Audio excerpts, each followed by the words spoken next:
पालखी सोहळा 2026 या निमित्ताने पुणे ग्रामीण पोलीस दलाकडून बंदोबस्ताची पूर्ण तयारी करण्यात आलेली आहे। पुणे ग्रामीण पोलीस दलाचा जे कार्यक्षेत्र आहे त्या कार्यक्षेत्रात एकूण 6 मानाचे पालखी जे आहे ते जात आहे इथून पंढरपूरला। आणि संत ज्ञानेश्वर महाराज आळंदी देवस्थान इथून संत ज्ञानेश्वर याची पालखी आमच्याकडे झेंडेवाडी सासवड पोलीस स्टेशनच्या हद्दीमध्ये एंटर होत आहे आणि त्यातून सासवडला 2 दिवसाचा मुक्काम करून पुढे जेजुरीच्या नंतर वेलाचे नंतर नीरा मार्गे लोणंद सातारा जिल्ह्यात आगमन होत आहे।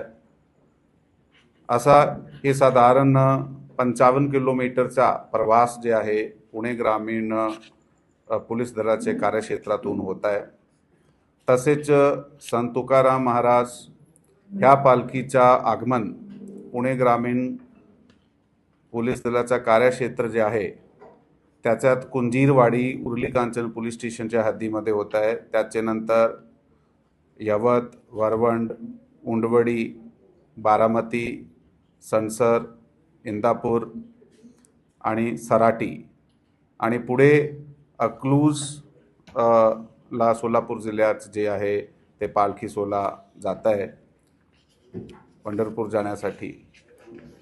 ह्या रूट आमच्याकडे 160 किलोमीटर पेक्षा जास्त रूट आहे।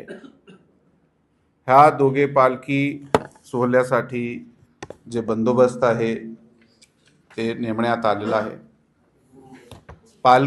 दोघे पालखी बरोबर पोलीस दलाचे सिनियर अधिकारी राहणार आहात। दोघे रूटवर एक ॲडिशनल SP रँकचे ऑफिसर जे आहे ते देखरेख अधिकारी म्हणून काम करणार आहे। पालखी सोहळ्याबरोबर एक SDPO रँकचा ऑफिसर, त्याचबरोबर इतर अधिकारी, SRPFचे जवान, QRT, त्याचबरोबर निर्भय पथक अशा टीम्स प्रत्येका पालखीबरोबर देण्यात आलेल्या आहेत। प्रत्येका पालखीबरोबर दोघे पालखी रूट जे आहे दोघे पालखी रूटवर आमचे फिरते पोलीस मदत केंद्र असणार आहे।